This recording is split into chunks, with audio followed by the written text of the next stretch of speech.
안녕하세요. 지난 영상이 마지막일 줄 알았는데, 그래서 다음 주까지 일단 계약이 또 연기되어서 한동안 또 이렇게 원격 수업을 할 것 같아요. 네.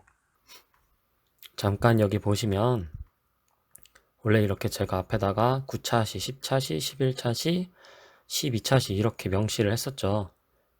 그래서 원래라면 문제풀이 1, 문제풀이 2도 13차시, 14차시였는데 제가 지금 이렇게 2반, 5반만 수강할 것이라고 이렇게 이름을 수정한 이유는 뭐냐면 지금 반마다 진도 차이가 좀 있어요.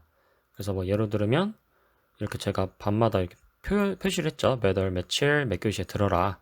이렇게 표현을 해놨는데 2반, 5반은 수업을 거의 빠진 적이 없었고 1반, 8반은 지금 공휴일과로 겹치면서 빠지는 날이 조금 있었어요. 그래서 지금 2차시, 3차시 정도 차이가 나다 보니까 원래 등교 계약 그 일정에 맞춰서 진도를 맞추려고 문제풀이 1과 문제풀이 2를 만들었는데 지금 코로나가 더 심해져서 일주일 더 연기됐잖아요. 그래서 여러분들 유의해야 될 점이 2반하고 5반은 지금 문제풀이 1을 이번 주 월요일 날 수강했고 그리고 문제풀이 2를 이번 주 화요일 날 수강을 한 거예요. 그러니까 이 문제풀이 1과 문제풀이 2는 2반하고 5반은 꼭 들어야 됩니다. 어쨌든 수업 시수에 포함되어 있는 거니까 반드시 이 두 가지를 들으시고요. 1반과 8반 같은 경우에는 이거를 제가 선택사항으로 하는 것이므로 이거를 두 개를 듣지 않아도 상관없습니다. 그래서 제가 이따가 13차시를 이 영상, 지금 찍는 이 영상을 올릴 건데 이거부터 수강하시면 됩니다. 1반, 8반은 2반, 5반은 이 두 개를 수강하시고요. 물론 여기 두 강좌에서 푸는 문제들에 대한 거는 등교 계약을 하게 되면 제가 1반, 8반 같은 경우에는 수업을 안 했기 때문에 그 문제들만 짜집기 해서 제가 프린트물로 대체를 할 거예요. 그렇게 어려운 문제가 아니기 때문에 따로 제가 수업 시간을 할애해서 풀어드리진 않을 겁니다. 지난 시간에 어디까지 배웠었냐면 여러분들 사회화가 무엇인지, 그 다음에 지위와 역할이 무엇인지, 그리고 사회 명문론과 사회 실제론에 대해서 살펴봤습니다. 이번 시간에 배우는 것은 이제 일탈 행동이에요. 네, 그래서 화면 한번 봐주시면, 자, 지금 여러분들 만약에 만화를 봤다면 이게 누군지 알 거예요. 네, 코난에 나오는 꼭 이 살인자들이, 범죄자들이 이렇게 실루엣, 검은 실루엣에서 나오죠. 그래서 이렇게 범죄 활동을 하면 우리는 되게 이걸 일탈이라고 합니다. 그 다음에 봐야 될 거는 이거는 지금 이제 강도라고 생각하면 돼요. 칼이 조금 자극적인데.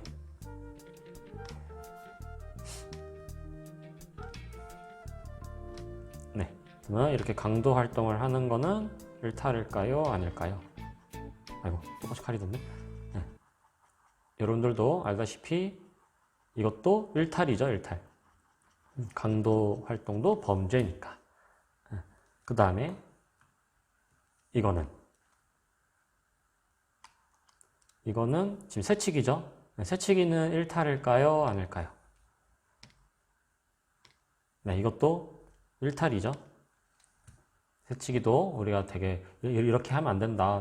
다른 사람들 다 줄 서고 있는데 너는 왜 그러느냐? 라고 하면서 이제 혼을 내죠. 뭐라고 하고. 그리고 이건 출근길에 언제나 신나는 야구놀이라고 하는 건데, 그러니까 늦을까봐 이렇게 뛰어와서 선에 맞게 딱 들어오려고 했는데 이 사람은 세이브라고 주장하지만 딱 봐도 부장님인 것 같은 분은 이제 늦었다, 심하셔 써라 이렇게 하는 지각. 그러면 지각은 일탈일까요? 아닐까요? 이것도 우리가 되게 일탈이라고 해요. 그러니까 일탈이라는 것이 여러분들이 조심해야 되는 게 방금 말했던 뭐 살인이라든지 강도 같은 경우에는 당연히 범죄이기 때문에 일탈이라고 말할 수 있고, 그런데 이제 새치기라든지 지각 같은 경우에는 우리가 이걸 일탈로 볼 것이냐 말 것이냐 라고 고민할 수도 있겠죠. 근데 이제 결론을 얘기하자면 당연히 세칙이나 지각도 일탈이겠죠. 그래서 유의해야 될 점이 우리가 말하는 일탈이라는 것이 단순히 범죄만을 의미하는 것은 아니에요. 즉, 이 범죄라는 범위가 있다면 일탈의 범위가 이 범죄라는 범위보다 훨씬 크겠죠. 우리가 뭐 학교 지각했다거나 뭐 새치겠다고 해서 범죄라고 해서 처벌받진 않잖아요. 그러니까 일탈이 범죄보다는 큰 범위이다라는 것을 여러분들이 기억하시고 일탈 행동을 접근하면 돼요. 자, 그러면 여기 지금 일탈 행동의 의미 보시면 사회에서 규정한 제도나 규범에서 벗어난 행동을 우리는 일탈이라고 합니다. 그러니까 꼭 범죄가 아니어도 우리가 일반적으로 생각하는 제도와 규범을 어기면 일탈 행동이라고 본다. 그래서 만약에 여러분들 지나가다가 뭐 아이스크림을 신나게 먹고 그 막대를 버려요. 그러면 그것도 우리는 대개 일탈이라고 하죠. 잘못됐다라고 하죠. 잘못됐다고 하는 이유는 우리가 일반적으로 생각했을 때 내가 가지고 있는 쓰레기는 쓰레기통에 잘 버려야 된다라는 규범이 있기 때문에 그렇습니다. 그래서 벗어난 행동들을 일탈 행동이라고 하고요. 그러니까 일탈 행동이 이게 좋다는 의미는 아니에요, 순기능은. 그러니까 일탈 행동이 이러한 기능을 할 수도 있다라는 건데 사회 문제를 표면화하여 그거를 해결할 수도 있다. 다시 말하면 만약에 학교 폭력이 있어요. 뭐 신종 이제 왕따 방식이 있는데 옛날에는 그걸 문제화하지 않았는데 거기에 대해서 얘네들이 하는 행동은 지금 큰 잘못이에요. 잘못된 거예요. 라고 이렇게 누가 주장을 하면 우리는 되게 옛날에는 이게 사회 문제가 아니라고 생각했는데 이제 사회 문제라고 보네. 라고 하면서 표면화되고 그러면 그렇게 왕따를 하면 안 된다. 왕따를 없애기 위해서 우리는 어떻게 해결해야 될 것인가에 대한 해결 방안을 만들게 되는 것이고 그렇게 되면 시간이 지나서 이 해결 방안이 잘 이루어진다면 그 방식의 이제 왕따는 일어나지 않겠죠. 아니면 횟수가 줄어들거나 그렇게 따지면 이제 사회 발전에 도움이 될 수 있다. 그러니까 일탈 행동을 많이 하자가 아닙니다. 일탈 행동은 이렇게 문제를 표면화할 수 있기 때문에 이러한 의미에서는 또 도움이 되기도 한다라는 거예요. 드러나는 게 순기능이라는 겁니다. 그리고 일탈 행동에 또 어떤 특징이 있냐면 상대성이라는 게 있어요. 상대성 쓰시고 빨간색으로 별표 좀 쳐주세요. 일탈 행동의 상대성은 같은 행동이라도 상황에 따라 일탈 행동으로 판단될 수도 있고 그렇지 않을 수도 있다 라고 하는 거예요. 뭐 예로 들으면 이렇게 버스가 있어요. 이렇게 버스가 있는데 여러분들이 이렇게 타요. 여러분들이 이렇게 타서 이쪽 자리에 앉을지 이쪽 자리에 앉을지 아니 여기 위에 있는 자리에 앉을지 아니면 중간 자리에 앉을지 여기 앉을지 지금 여러분들 어떻게 앉습니까? 그냥 자기가 앉고 싶은 데에 앉죠. 물론 노약자석과 이제 임산부석이 있기 때문에 그 자리는 제한을 가질 수 있지만 사실 사람이 없으면 여러분들 거기 앉는 사람들도 많아요. 근데 그렇다고 해서 뭐 처벌을 받진 않죠. 이렇게 자기가 원하는 대로 마음껏 아무 자리나 앉아요. 현대에는 되게 그렇죠. 근데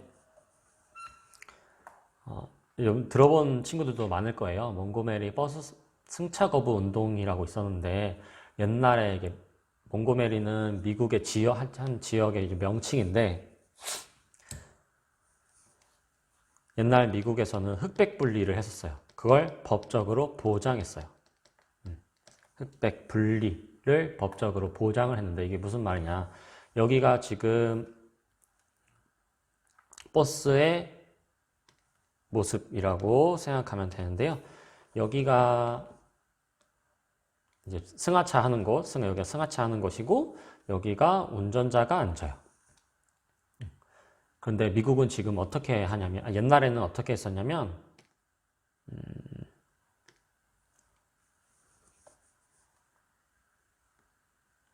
이렇게 맨 처음에 우리가 여기서 버스를 타죠. 여기서 버스를 타면 이 노란 부분은 백인석이에요.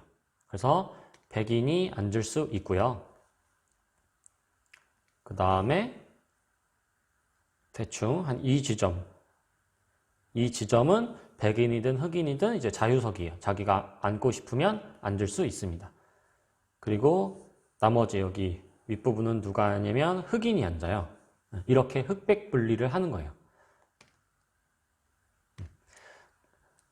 그런데 어떤 사람들은 그렇게 이야기할 수도 있어요. 어차피 백인 자리도 있고 흑인 자리도 있고 그렇게 정해져 있다면 뭐 상관없는 거 아니냐.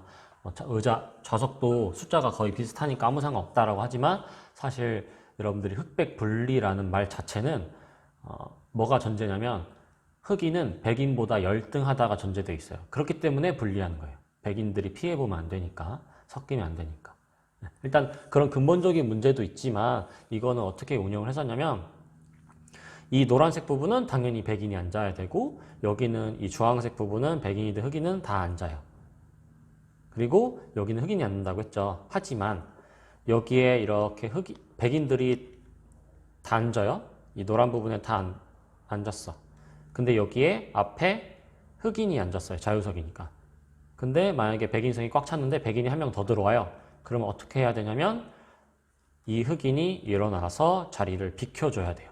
그래서 여기는 다 백인이 앉게 되고 앉지 못한 흑인들은 결국 서서 가야 되는, 결국 백인들한테 자리를 내줘야 되는 상황에 옵니다. 물론 백인 자리에 흑인은 절대 앉으면 안 되고요. 그러니까 이런 일이 있었어요. 이런 일이 있었는데 이게 합법적이었는데 로자 파크스라고 하는 이제 흑인 여성이 앉아 있었어요. 여기에 방금 얘기했던 것처럼 이 흑인이나 백인이나 앉을 수 있는 이 자리에 앉아 있었던 거예요. 로자 파크스가. 여기 앉아 있었는데 흑인들이 점점 꽉 차니까 흑인이 여기 나 자리 앉을 거니까 비켜라고 한 거죠. 근데 이 흑인 여성은 로자 파크스는 내가 왜 그래야 되느냐. 니네가 흑인이건 니네가 흑인이건 백인이건 상관없이 인간은 평등하니까 난 절대 자리를 내줄 수 없다라고 버팅긴 거예요. 그래서 버스 운전사가 당장 내려라 라고 했는데도 이 사람이 거부했어요. 그랬더니 결국 어떻게 됐냐면 이제 경찰을 불렀죠. 경찰을 불러서 이 사람을 체포해 간 일이 있었어요. 그래서 로자 파크스가 이런 일을 당했고 다른 흑인들이 이제 이것 때문에 계속 쌓아뒀던 이제 화가 폭발한 거죠. 그래서 이때 당시에 이런 게 어딨냐? 우리는 이제 승차 거부하겠다라고 해서 몽고메리 지역의 흑인들이 버스 승차를 거부했고 흑인들이 이제 카풀을 하거나 아니면 아예 버스를 타지 않고 직접 직장까지 학교까지 걸어가는 사태가 벌어졌어요. 몇 년 동안 이루어졌냐면 약 1년 동안 이 일이 벌어져서 이 버스 회사가 엄청난 적자에 시달렸대요. 그래서 결과적으로 이제 대법원에서 어떻게 판결이 났냐면 이렇게 흑백 분리는 안 된다. 누구나 자기가 원하는 자리에 순서대로 앉아야 된다라고 판결이 됐대요. 네. 이게 이제 그래서 여러분들이 이제 기본권 배울 때, 참정권 배울 때, 뭐 아니면 뭐 인간의 존엄성 배울 때 이런 거에 대해서 논의를 하거든요. 그래서 그만큼 유명한 사건인데 제가 이 예시를 왜 설명해 줬냐면 결국 일탈 행동이라는 거는 같은 행동이어도 미국의 옛날 상황이나 아니면 지금 우리나라의 상황이 완전 다르다는 거예요. 우리나라에서는 자기가 앉고 싶은 자리에 아무 데나 앉아도 아무 문제가 없었지만 이 몽고메리 지역에서는 그때 당시에 그렇게 앉았다면 처벌을 받는 일이 벌어진다는 거죠. 결국 일탈 행동은 각각의 상황에 따라 달라질 수도 있다. 일탈 행동에 대한 규정이. 이걸 좀 기억했으면 좋겠습니다. 네. 그리고 이제 여러분들이 일탈 행동에 대해서 뭐를 배우냐면 결국 일탈 행동을 각각의 사회학적 관점에서 어떻게 바라보느냐가 중요해요. 실제로 시험 문제에서도 이 일탈 이론에 대해서 굉장히 많이 다루는데요. 그렇게 구체적인 일탈 이론을 여러분들 배우기 전에 여러분들 기존에 배웠던 기능론, 갈등론, 상징적 상호작용론에서는 일탈 행동을 어떻게 바라보는지를 일단 분석하고 그 다음에 이제 실제 수능에서 자주 나오는 세부적인 이론들을 살펴보도록 하겠습니다. 자, 그러면 일단 기능론부터 볼게요. 기능론 여러분들 기억을 했으면 좋겠는데 기능론에서는 사회를 어떻게 바라봤냐면 사회를 하나의 유기체와 같다라고 봤죠. 그래서 각 부분들은 각자의 역할을 수행한다. 그렇게 해서 잘 수행을 하면 각 제도들이 서로 조화와 균형을 이루면서 사회가 굉장히 안정적으로 유지된다라고 했었고요. 그리고 이 기능론에서 정말 중요한 역할을 하는 것이 바로 사회규범이라고 했습니다. 사회규범을 서로 따라줘야 이 사회가 잘 움직인다는 거예요. 근데 이 사회규범은 누가 합의한다고 했습니까? 네, 모든 사회 구성원들이 합의한다고 했죠. 그래서 합의가 굉장히 중요한 키워드라고 했었고, 이 사회규범을 내면화하는 과정을 우리는 사회화라고 했어요. 이렇게 기능론을 간략하게 살펴보는 건데, 결과적으로 기능론에서는 일탈행동이 왜 생기냐를 설명할 때 방금 설명했던 이 사회규범의 통제력이 약화된 것이다. 사회규범 통제력이 약화돼서 이런 문제가 발생한다 라고 하기도 하고요. 아니면 사회화가 잘못된 것이다. 교육이 잘못된 것이다. 그래서 사회화 실패를 이유로 듭니다. 그래서 사회 통제력 약화와 관련된 이제 이론은 사회 해체론이라는 게 있긴 있어요. 자세하게 배우진 않을 건데 사회가 해체돼서 그런 거다. 결국 무슨 말이냐면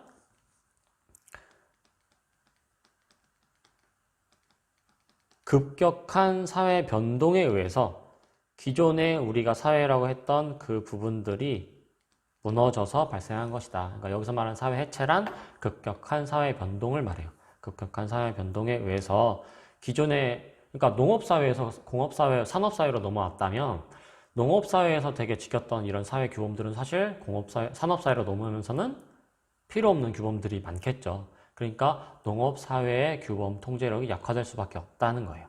그래서 그걸 이제 사회 해체가 된 것이다 라고 설명을 하기도 하고요. 아니면 이제 어떻게도 하냐면 기존의 지배적인 규범이 의미가 없어졌다라고도 표현을 해요. 지배적인 규범이 사라져서 그렇다라고도 합니다. 그래서 우리는 이거와 관련된 이론을 뭐라고 하냐면 아노미론이라고 하는데 오늘은 이제 기능론과 관련해서는 이 아노미론을 상세하게 배울 거예요. 네. 그래서 이렇게 급격하게 사회가 바뀌거나 아니면 지배적인 규범에 문제가 생겼을 때 규범 통제력이 약화된다고 표현을 하고요. 그다음에 사회화 실패는 말 그대로 교육이 잘못됐을 때 이런 일탈 행동을 하게 된다라고 하는 것입니다. 그리고 우리는 기능론에서는 또 이 일탈 행동을 뭐라고도 부르냐면 마치 사회가 병에 걸린 것 같다 라고도 표현을 해요. 그래서 사회병리 현상이라고도 표현합니다.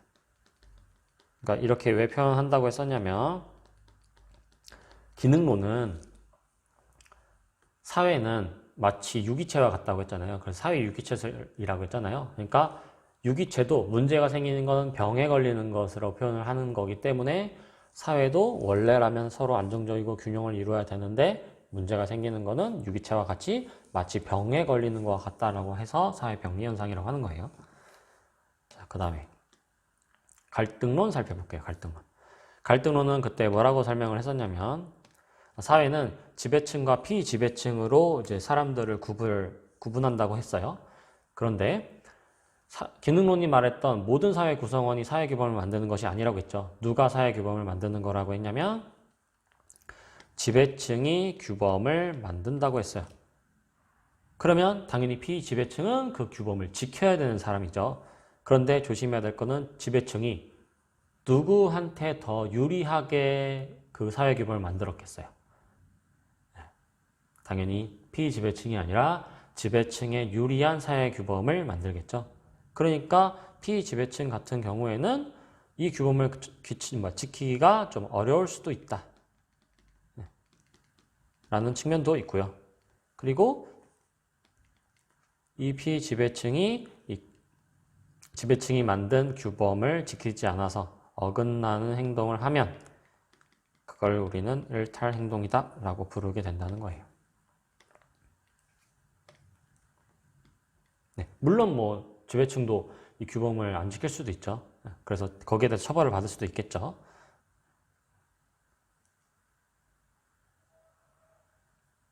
그래서 결국 여러분들이 좀 조심해야 될 것은, 기억해야 될 것은 갈등론은 결국 이 사회 자체가 문제가 있다. 불평등한 사회 구조 때문에 이런 문제가 생기는 것이다. 라고 하는 거예요. 갈등론에서는 결국 지배층의 입맛에 맞는 규범을 만들기 때문에 피지배층은 거기에 따라서 일탈 행동을 할 수도 있다라고 하는 거예요. 물론 지배층도 그 규범을 지키지 않으면 일탈 행동이라고 할 수 있겠죠. 그 다음에 상징적 상호작용론입니다. 상징적 상호작용론을 예로 들으면 이제 학교를 예로 들을게요.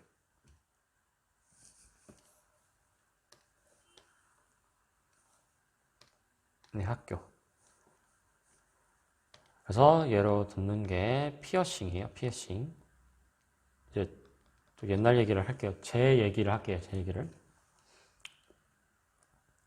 제가 초등학교 5학년 때 친구들이 피어싱을 하는 거예요. 그래서 저도 피어싱을 하면 왠지 괜찮을 것 같아서 피어싱을 했어요. 그래서 여기 왼쪽 귀에만 했었거든요. 왜냐면 이제 양쪽 다 하면 부모님한테 들킬까봐 한쪽만 한 거죠. 여기다가 이제 피어싱을 했는데 무서운 거예요. 부모님한테 들킬까봐. 그래서 집에 가서는 그냥 이렇게 막 계속 긁는 척하고 그냥 이렇게 해서 대충 밥 먹었어요. 그때는 이제 엄마랑 저랑 단둘이 밥을 먹었어가지고 저랑 어머니랑 밥을 먹는데 어머니는 이제 저 반대편에 있어가지고 여기가 안 보이죠. 여기가 보이니까. 그래서 뭐 그렇게 하고 일부러 이제 일찍 누웠어요. 그때 초등학교 5학년이었는데 9시에 불 끄고 누워서 자는 척 했나? 뭐 그랬어요. 근데 그러다가 실제로 잠들었는데 문제가 생겼죠. 왜냐면 이제 아버지가 이제 야근을 하고 늦게 오신 거예요. 늦게 집에 와서 이제 제가 자고 있으니까 아들 잘 자고 있나 해가지고 제 방에 왔는데 제가 이제 이렇게 자고 있었죠. 근데 전 분명히 이제 이렇게 의식하고 잤는데 당연히 이제 자다 보면 이제 뒤척이겠죠. 그래서 여기가 보였나 봐요. 그날 이제 밤에 아버지랑 어머니가 이제 싸우셨다고 하더라고요. 결과적으로 뭐 왜 피어싱을 했는데 왜 그것도 모르냐 뭐 하면서 막 이제 본인들끼리 싸운 거죠. 그러니까 그때 당시에는 부모님은 이제 어떻게 생각한 거였냐면 송재환은 이제 학교 다닐 때는 절대 피어싱을 하면 안 된다라고 생각을 했던 거예요. 그래서 그날 아침에 부모님한테 엄청 혼나고 바로 그날 가서 이제 피어싱을 뺀 추억이 있어요. 그러니까 이제 그때 당시에는 부모님은 제가 피어싱을 하면 일탈이라고 본 거였죠. 그런데 그렇게 이제 시간이 또 지나고 제가 대학생이 됐어요. 근데 대학생이 됐으니까 나 이제 성인이니까 이제 내가 하고 싶은 거 마음대로 하겠다 해서 다시 피어싱을 했어요. 그때 당시에 피어싱을 했을 때는 부모님이 그걸 보시더니 아무 말씀 안 하시는 거예요. 어차피 너 성인이니까 네가 하고 싶은 대로 해 라고 하는 거죠. 결국 저는 이제 초등학교를 다닐 때는 피어싱해서 혼났는데 대학교 가서 피어싱을 하니까 전혀 혼나지 않은 거죠. 그때 당시에는 부모님이 저를 이제 어떻게 바라봤냐면 피어싱을 하는 것이 일탈 행동이 아니다라고 한 거예요. 그러니까 결국 상상론은 이렇게 설명을 해요. 지금 여기 화면 다시 보시면 어쩔 때는 피어싱을 일탈 행동이라고 보고 어쩔 때는 일탈 행동이라고 하지 않는 거예요. 결국 이 피어싱이라는 행위 자체가 잘못됐다가 아닌 거죠. 그러니까 결과적으로 피어싱을 했다라는 이제 객관적인 행동에 대해서는 무조건 그건 잘못됐다 이렇게 보는 것이 아니다. 그러니까 일탈에 대한 객관적인 기준은 없다라고 하는 것이 상징적 상호작용론이에요. 결국 상황에 따라 다르게 판단한다는 거죠. 그러니까 결국 상대성을 얘기하는 거예요. 상대성. 상대적인 것이다. 일탈 행동이라는 것은 상대적인 것이다. 즉 결국 이것이 일탈이냐 일탈이 아니냐라는 것은 뭐 특정 완전 딱 뭐 어디 법전에 꼭 써 있는 것만 일탈이다 아니다 이게 아니라 사회 구성원 간의 상호작용에 따라서 이거는 일탈로 볼 때도 있고 그렇지 않을 때도 있다. 그러니까 결국 구성원들 간에 어떻게 상호작용을 하느냐에 따라서 일탈을 규정하냐 마냐로 결정된다 라고 하는 겁니다. 그러니까 저 어릴 때니까 저 어릴 때는 뭐 어릴 때 뭐 피어싱을 하면 일탈이 아니다, 일탈이다라고 봐도 뭐 20년 뒤에 30년 뒤에는 뭐 피어싱 하든 말든 뭔 상관이냐, 그걸 왜 일탈로 보느냐라는 뭐 생각이 굉장히 만연해져서 이제 학교에 다녀도 전혀 피어싱에 대해서 뭐라고 안 할 수도 있죠. 그러니까 각각의 상황에 따라 다르게 일탈을 규정할 수 있다라고 하는 거예요. 그게 이제 상징적 상호작용론이 말하는 거와 같겠죠. 결국 주관성, 개인의 능동성 을 중요하게 생각하니까 그렇다. 결국 기능론, 갈등론, 상징적 상호작용론에서는 일탈 행동을 이렇게 바라본다라고 하는 거예요. 네.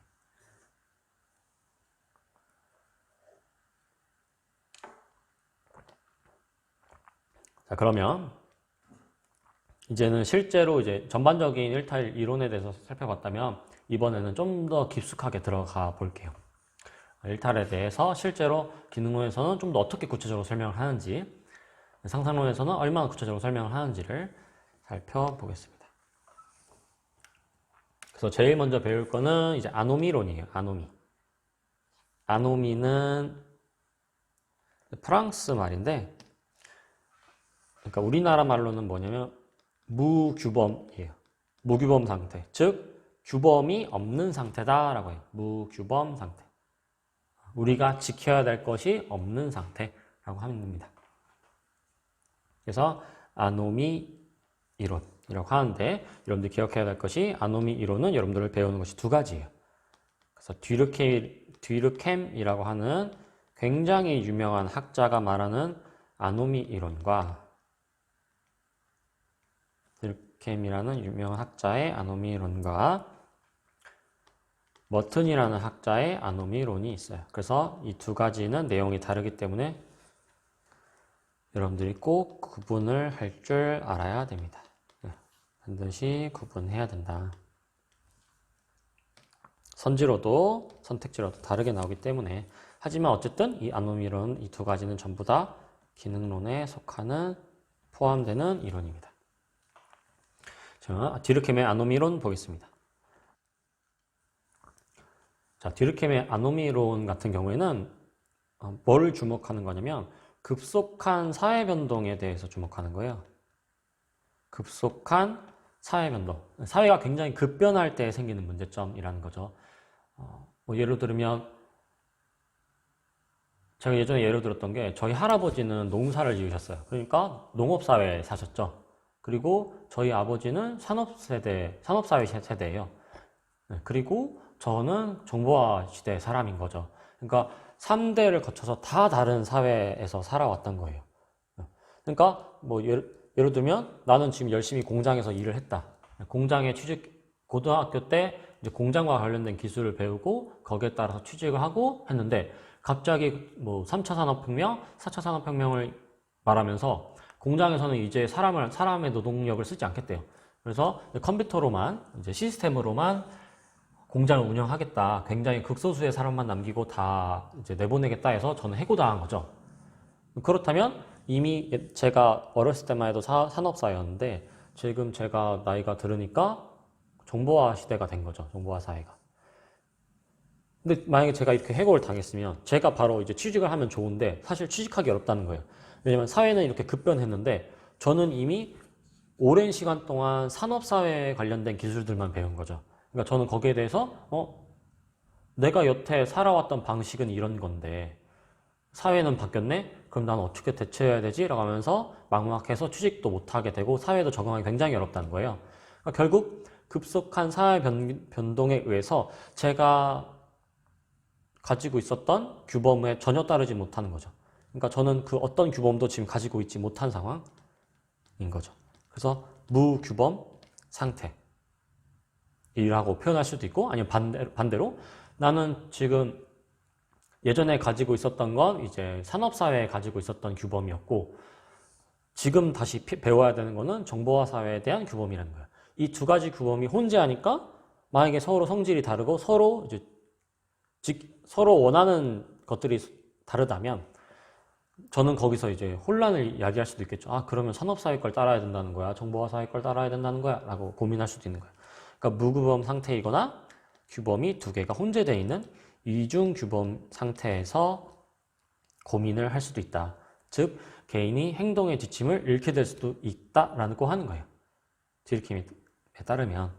그럼 이럴 때는 어떻게 해야 되냐면 빨리 대책을 만들어야 되겠죠. 사회적인 합의를 바탕으로, 기능론이니까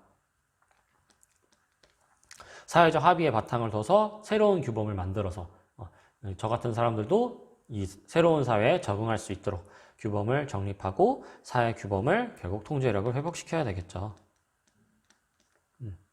그러니까 이제 아노미론에서 말하는 이제 해결책으로 대표적인 예시는 이제 재교육을 한다든지 뭐 컴퓨터 교육, 뭐 노인들 대상으로 뭐 스마트폰 교육 이런 것들 있죠. 그런 게 이제 이런 관점에서 만든 교육 방식이라고 생각하면 돼요. 이게 디르켐의 아노미론이고요. 그 다음에 이제 두 번째로 넘어가면 디르켐이 아니라 이제 머튼에 대한 건데요. 머튼은 어떻게 바라봤냐면, 오늘은 이제 여기까지만 설명하고 끝낼게요. 머튼은 이렇게 한 문장으로 설명해요. 일탈이란 문화적인 목표와 제도화된 수단 간의 괴리 또는 갈등에 의해서 일탈이 생겨난다라고 설명을 해요. 다시, 머튼은 문화적인 목표와 제도화된 수단이 서로 괴리가 일어날 때 이런 문제가 생긴다. 그걸 일탈이라고 한다라고 하는 거예요. 그래서 여러분들 이제 문제에서 대표적인 예시가 뭐로 나오냐면, 문화적인 목표라 함은 뭐 물질적인 부 이런 거 떠올리면 돼요.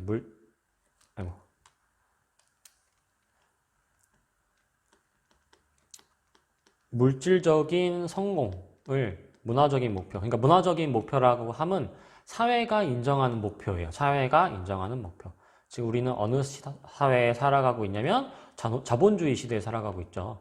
그러니까 자본주의 시대에서 살고 있으니까 당연히 물질적인 성공을 이제 이룩하려고 하는 거는 아무 문제가 없는 거죠.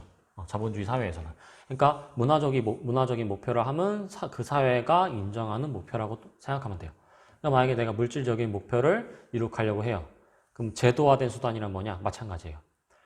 이 물질적인 성공을 얻기 위한 제도화된, 다시 이 사회가 인정하는 수단, 이 사회가 인정하는 목표, 이 사회가 인정하는 수단이라는 거예요. 그럼 당연히 물질적인 성공을 하려면 이 사회가 올바르다고 생각하는 수단에 따라서 해야 되겠죠. 그러니까 뭐 그냥 학생회라고 가정을 하면 뭐 우리나라에서는 이제 안타깝지만 학력이 굉장히 큰 역할을 하고 뭐 성실함, 어쨌든 공부 열심히 해야 된다라는 이유가 이제 물질적인 성공이라는 목표가 저변에 깔려있기 때문에 그런 거죠. 그러니까 우리 사회가 인정하는 목표 중에는 물질적인 성공이라는 것이 있고, 그 물질적인 성공을 올바른 방식으로 이제 도달하는 것 중에 하나가 공부 열심히 하는 거, 성실하게 일하는 거, 이런 거겠죠. 그러니까 열심히 살아서 열심히 공부해서 물질적인 성공을 이룩하면 문제가 없는 거예요. 근데 아까 머튼은 뭐라고 얘기했냐면, 이 목표와 수단 간의 괴리 현상이 문제다. 괴리가 나타나면 일탈이다 라고 설명한다고 했죠. 그래서 이 머튼은 이런 거를 좀 더 이제 세부적으로 5개 단계로 나눴는데, 뭐 실제로 이 5가지는 뭐 수능에 나오진 않지만 이해하는데 좀 도움이 되기 때문에 제가 집어넣었는데요. 제가 여기 네모칸에다가 플러스와 마이너스를 쓸 거예요. 플러스는 뭐냐면 수용한다라는 뜻이고, 마이너스는 거부한다라는 거예요. 그래서 예로 들으면 문화적인 동조를 보세요. 동조는 따른다는 거죠. 그럼 결국 뭐냐면 이 사회가 인정하는 목표도 추구해. 나는 이 사회가 추구하는 목표를 추구합니다. 라고 하면 이제 수용한다. 라고 해서 플러스를 쓰면 되고요.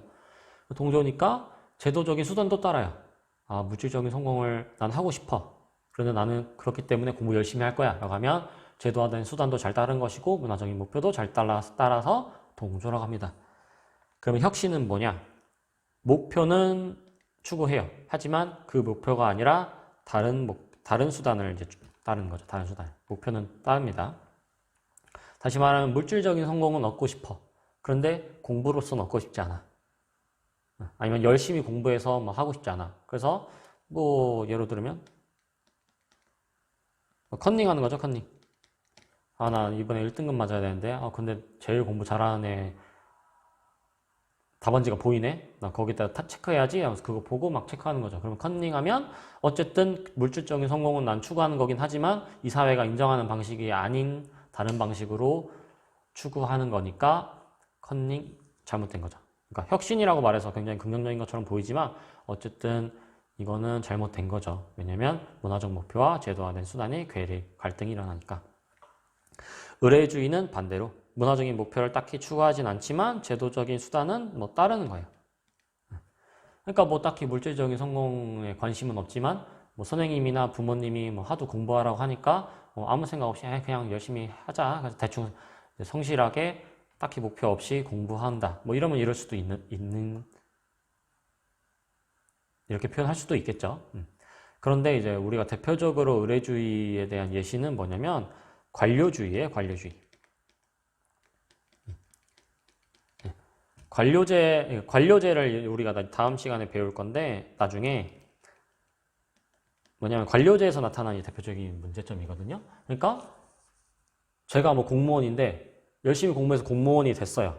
그런데 딱히 뭐 공무원으로서 뭐 다른 국민들을 위해서 뭐 봉사할 생각은 전혀 없고 그냥 다니는 거예요. 그래서 뭐 딱히 뭐 혁신적인 생각도 안 하고 그냥 정부가 하라는 대로 상사가 하라는 대로 그냥 법적 문제 없으면 그냥 대충대충 이제 기한 맞춰서 대충대충 절차 따라서 해결만 하려고 하는 거. 그러면 딱히 이제 문화적인 목표를 딱히 추구하지는 않지만 수단은 또 지키는 거죠.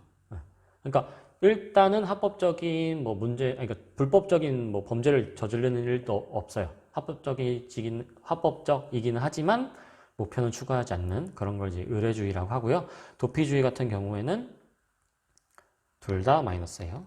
그래서 관료제의 문제점이라는 이 의례주의는 관료제 배울 때 다시 한번 설명을 해드릴게요.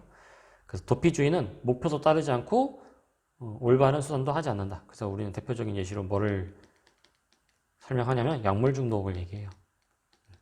약물 중독이라는 것은 되게 이제 물질적인 성공을 원하는 것도 아니고 그리고 또 우리나라에서 이거 옳게 바라보지도 않죠. 약물 중독. 그럼 반역은 뭐냐? 반역은 도피주의랑 똑같이 마이너스긴 한데 플러스가 괄호 표시가 돼요. 그러니까 조금 이거 학생들이 좀 이해를 잘 못하기도 하는데 이거는 이제 시민혁명을 떠올리면 될 것 같아요. 혁명 아니면 뭐 운동 이런 걸 떠올리면 될 것 같아요. 시민혁명 이런 걸. 그러니까 예를 들면 지금 사회가 잘못됐다고 생각한 거예요. 그러니까 지금 사회가 잘못됐으니까 난 지금 사회가 추구하는 목표도 따르지 않을 거고 그러니까 지금 사회가 인정하는 수단도 따르지 않을 거야. 그러니까 마이너스. 아유, 지금 왜 자본주의를 따라? 난 자본주의가 잘못됐다고 생각해. 그러니까 자본주의가 말하는 그런 보상 아니면 뭐 월급 주는 방식 이런 것이 잘못됐어. 그러니까 난 여기서 폭동을 일으킬 거야. 라고 해서 뭐 전쟁을 일으킨다든지 폭동을 일으킨다든지 이렇게 하면 또 제도화된 수단을 따르지도 않죠. 그러니까 둘 다 마이너스라는 거예요. 목표도 따르지 않고 수단도 따르지 않고. 그런데 왜 괄호에 플러스라고 했냐면 내가 추구하는 다른 목표, 내가 추구하는 다른 수단이 있기 때문에 플러스라고 하는 거예요. 내가 추구하는 방향성이 있기 때문에 그렇게 기억하면 되고요. 또 결과적으로 머트는 뭐라고 설명을 하느냐? 머트는 이 동조를 제외한 나머지는 전부 다 일탈이다 라고 설명합니다. 일탈이다. 나머지 네 가지는 다 일탈이다 라고 합니다. 그래서 여러분들은 그냥 이것만 기억하면 돼요. 문화적인 목표와 제도화된 수단의 괴리다 라고 생각하면 되고 실제로 이제 되게 수능에서 나오는 문제는 뭐가 나오냐면 이 사례랑 뭐 이 사례를 비교하는 문제를 많이 내요. 사실 뭐 의례주의, 도피주의, 반역 같은 거는 시험 문제는 실제로는 안 나오고 고등학교 수준에서는 뭐 동조와 혁신과 관련된 예시를 보여줘요.